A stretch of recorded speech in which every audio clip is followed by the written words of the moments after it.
Hey guys, it's Melanie. Welcome back. I hope your day is off to a fantastic start. Before we get into today's perfume review, just a little disclaimer. I look like I have either a case of pink eye or just very irritated eyeballs.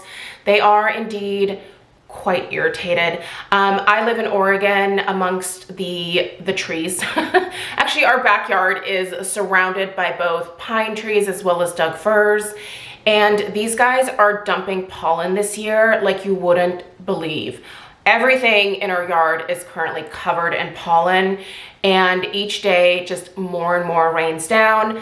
I am taking both Allegra and Claritin. I'm alternating days with those.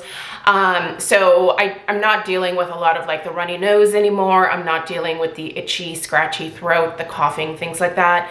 But for whatever reason, my eyes are still super irritated and inflamed. So no, I don't have pink eye or anything like that. My eyes are they're just angry. They're angry at the pollen. So my apologies. Anyway, without further ado, let's talk about a new Pacifica perfume. So I was a huge fan of the Pacifica. I called them the moon phase perfumes. I shared my thoughts on, I think, most of those in that particular collection. There are reviews here up on my channel. And if you'll remember, about 2-3 months ago, I started kind of stressing out about the fact that Ulta stopped carrying that particular perfume line from Pacifica, so did Target. I just kind of saw these fragrances disappearing and I was like, oh no, because they were such good quality for the price point. Now those little square bottles were only 1 ounce each, but I think they were right in the $20 to $22 price range. And the overall performance was fabulous. Like, I just could not get over how great the projection was on these perfumes. I couldn't get over the lasting power. Like, they were fantastic. And when I started seeing them disappear, there was a definite moment of stress, but never fear. Pacifica was just reformulating and repackaging. Now, there are a few fragrances that did not come back into the lineup, but some of our favorites like the Dream Moon and the Silver Moon are back in the new packaging, which this is it here. So today we're gonna run through the first of the new fragrances that I have. This is the Passion Fruit. This is honestly the one that I was most excited about. If you watch my home fragrance content, you know I have a real thing for passion fruit. I'm actually struggling to find the perfect passion fruit fragrance for this summer. Again, if you have suggestions for passion fruit candles or wax melts, please send them all my way. I would love them. But I also have the 2 new fragrances that were also released when the new lineup was put out. I haven't really gotten in too deep with these 2, so those reviews will be coming in the next several weeks. I have the Montana Sky as well as the Beach Day. These are all 3 very different fragrances, which makes it kind of interesting to review them. But Passion Fruit, honestly, out of the 3 is definitely my favorite. So we're starting with my favorite today. All right, let's talk a little bit about how these fragrances differ from the old ones. By the way, I will link down below where you can find these new fragrances. They are once again available at Ulta. They're available at Target, through Amazon, obviously the Pacifica website. So I will link them in a few different places down below if you'd like to go read up a little bit more about them or start checking out some reviews that are being posted about these fragrances. I will say there is a little difference that I am noticing between this formulation and the last formulation for the perfumes. But we'll talk about that when we get to kind of the overall quality of the fragrance. So we are now getting 2 ounces, and we obviously have a round bottle instead of a square. This is still an eau de parfum formulation, so it should be the strongest in terms of well, that would be like the pure perfume. That is not what this is. So these are now retailing for $27, but that is not even like twice as much as what the old bottles cost with just containing 1 ounce. So I appreciate Pacifica for doubling the size without doubling the price point. Also, another thing, we're finally getting a lid, guys. I know a lot of you, like me, were a little perplexed or like annoyed by the fact that the perfumes that they used to have in the little square bottles never came with a lid. Like, honestly, the first one that I purchased, I was like, did they forget to put the lid on this one, or is this like a return or something? I actually called my local store and they're like, no, they don't come with lids. That's normal. So we are getting a lid now, which is great. Another thing I want to say is they make it so easy to recycle the bottles after you are finished with them. They actually made this to be like able to just screw off completely. So the only real thing that's going into the landfill would be like this top portion here, but you can actually recycle the glass. So once you're done, these are going to be very easy to disassemble and dispose of properly, which I appreciate. And yeah, it's 2 full ounces now. Again, not even twice the price of what the 1 ounce was. So I really do appreciate that. So let's read a little bit more about this fragrance. Let's go through the fragrance notes. I'll tell you what I predominantly pick up. I will show you guys the sprayer, which I really like. This component for the sprayer is really fantastic. And then we'll talk about the overall projection and the lasting power. All right, so this particular aroma power, which is kind of one of their new like marketing terms, falls under the category of joy. So they say aroma power is where science meets nature with clinically studied ingredients that elicit a positive effect. I don't know. I mean, yeah, perfume makes me happy, so I guess. I mean, obviously I love perfume. You can see a lot of it here on my channel, but I would consider this a very happy, very vibrant, probably a pretty feminine type of fragrance for sure. And yeah, joy I think would be a great category to put this in. Happy would be another one. Just, it makes me happy. So anyway, our top notes here are bergamot, passion fruit, watermelon, and pineapple. So we have the ever lovely and often used bergamot. There's some really yummy fruity notes at the top. Passion fruit being one of them. Such a fan of passion fruit. The middle notes are orange blossom, rose, and ginger. The bottom is sandalwood, vanilla, and musk. So it kind of has an interesting range of fragrances. I really do think that this one leans very fruity, very kind of effervescent and fun. But you know what? It is not exactly the passion fruit that I was thinking it would be. So yeah, anyway, let's go ahead and try this so that I can tell you guys what my nose actually picks up from this. They also say, by the way, that you can use this both on your body and in your hair. I would be a little bit hesitant. There is alcohol in this formulation. Let me just double check. Yeah, there is alcohol in this formulation. So I'm not sure that I would tell you to spray this in your hair, especially if your hair is quite dry to begin with. Spray it on your clothing for sure. I can tell you that it has not stained my clothing at all. I do have certain fragrances that I like, for example, the Mancera fragrances. I cannot spray those onto my clothing because so much of the fragrance oil is floating in the formulation that you can actually see that, like when you're swirling the perfume bottle around. This is not going to stain your clothing. It's not going to leave like an oily film or anything like that. So, but I mean, I don't spray it in my hair. I wouldn't recommend spraying it in your hair, but let's go ahead and spray it on my arm, which is safe for me to. Do you guys see that mist? Let's do it one more time. Oh, the mist. Honestly, oh man, this one smells so good. I love the dispersal of the fragrance with this particular component at the top here. There's nothing worse than just getting a splat or a stream of perfume to the point where it's like starting to run down your arm. This just perfectly like coats the area. And I don't feel like, you know, how a lot of times when you have that like perfume running down your arm, you're tempted to like pat it or rub it in. There's no need to even do that here. This is already like, I guess, settled into my skin. There's nothing running down my arms. Oh, you guys, listen up. First of all, let's discuss the passion fruit component here because that was the biggest, most important part to me. So passion fruit is listed in the top notes, right?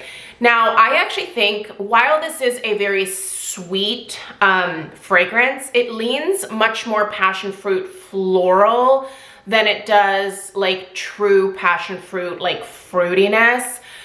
I was hoping for true like fruity passion fruit, so over in that direction, but we're definitely more in the floral camp with this one. Now, it's not bad. That isn't necessarily a bad thing. And if you've ever smelled a passion fruit flower, I do think that this is quite accurate to that. It has a very like distinct, very almost, I would say, like borderline cloying sweetness to it. There is a little bit of a tanginess to passion fruit when you're eating it. But the main thing is that you're getting like a lot of sweetness. Now, even though this leans more floral, it's a very, very sweet floral. With the addition of the pineapple, which I can detect in here, and actually when it comes to home fragrance, I don't really care for pineapple in home fragrance at all, because I think it comes across, again, as oftentimes quite cloying, just overly sweet, just too much, right? Here, there is just the slightest touch of pineapple to add a little bit more sweetness to that passion fruit, I feel like. Watermelon, oddly enough, while I think it would smell amazing in here, I don't get much in the way of watermelon at all. No, it's really more so that floral passion fruit, and then not an overly sweet, but definitely a sweet pineapple juice almost. And funnily enough, for me, bergamot, I'm not smelling it at all here. And bergamot is usually a fragrance note that I can definitely detect very easily. I'm not getting it here, but the passion fruit and the pineapple at the top, 100% to my nose, very prominent, very nicely done. But if you, like me, are hoping for more of the like true fruity passion fruit, this isn't that. It is more of a very sweet floral passion fruit note. If you don't know what a passion fruit flower looks like, they have them on the label here, so you've probably seen these before. Actually, one of our good friends has this passion fruit vine in her backyard, and it just has taken over like her metal chain link fence and has covered the whole thing. And every summer when we go over there, because they have a pool, so they always, you know, invite us over to, you know, for our kids to have fun together in the water and stuff. I will go and I will smell the passion fruit flowers. And so I'm very familiar with this particular floral note, and this is passion fruit floral for sure. Now, in terms of the mid notes, the orange blossom, I can absolutely detect almost like a hint of neroli in here. I don't get much in the way of rose. So if rose scares you off, I wouldn't consider this a heavy rose scent at all. I do get that touch of ginger, which adds almost like a little bit of tang to the fragrance, which again, because passion fruit typically is a little bit tangy, I think that's a nice fit with that. Now, the base of the sandalwood, the vanilla, and the musk, those all three are very present to me, especially as this fragrance really starts to dry down. The sandalwood almost adds just that touch of a really nice, like almost blonde wood type note. Very light, not anything strong and oaky smelling. It's a very light, just relaxing sandalwood type vibe. The vanilla is not a gourmand vanilla. Again, I think that is a little bit more of like a floral vanilla note. And the muskiness for sure. After this sort of dries down and settles, it does have just a touch of muskiness to it.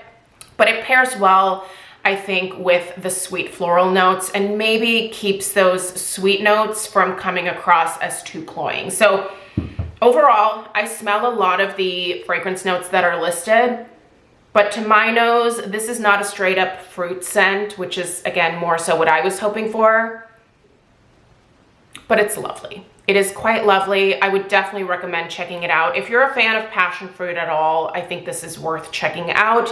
Let's talk about the overall lasting power of this one and the projection.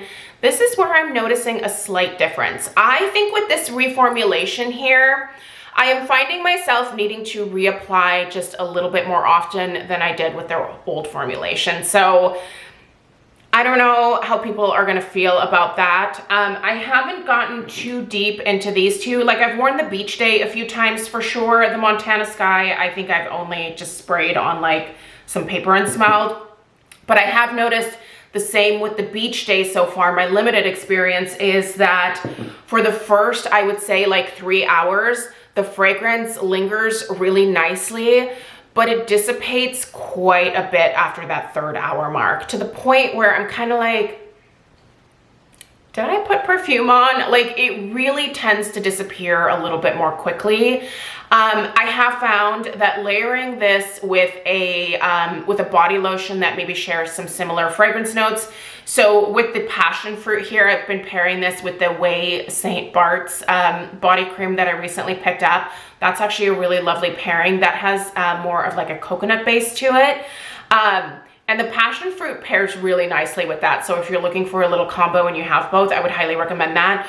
With using a body lotion that complements this, I think I can maybe get a little bit extra out of it, but I do think that the overall wear time has been decreased a little bit with this new formulation. That being said, we are getting an extra ounce, so I don't personally mind that as much. I know that there are definitely some people out there who will be disappointed in that, and I just want you to be abundantly aware of my experience with that before, you know, going and buying this and potentially being disappointed in it. But it is a slightly more, I guess you could say, natural approach to fragrance. Pacifica has always kind of been one of those, you know, like natural beauty companies, and so you're not going to find a ton of like preservatives and stuff like that in these formulations. I don't know, it's sometimes I think it's a trade-off, but for me, I still think that this particular passion fruit will be a staple in my collection going forward. I'm just gonna have to, you know, accept the fact that it's something that I'm just gonna have to reapply more often.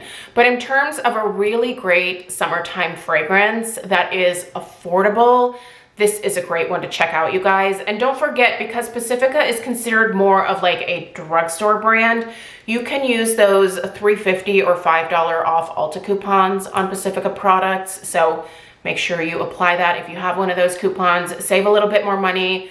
But again, I still think that for the price point, these are absolutely worth checking out, and they're beautiful. And this passion fruit, if this is the type of scent you're looking for, I think you should check it out. So anyway, you guys, please let me know which of these two you would like to see a review of next. That video will definitely go up early next week. So choose between Montana Sky and Beach Day, and we will review one of these next. Anyway, thank you so much for being here. If you are interested in more in-depth perfume reviews, definitely make sure that you are subscribed with that little red subscribe button right below this video. Don't forget to give this video a thumbs up if you found it helpful. Check out the description box for the links that I mentioned, and I appreciate you guys being here. I'll see you in the next one. Take care. Toodaloo.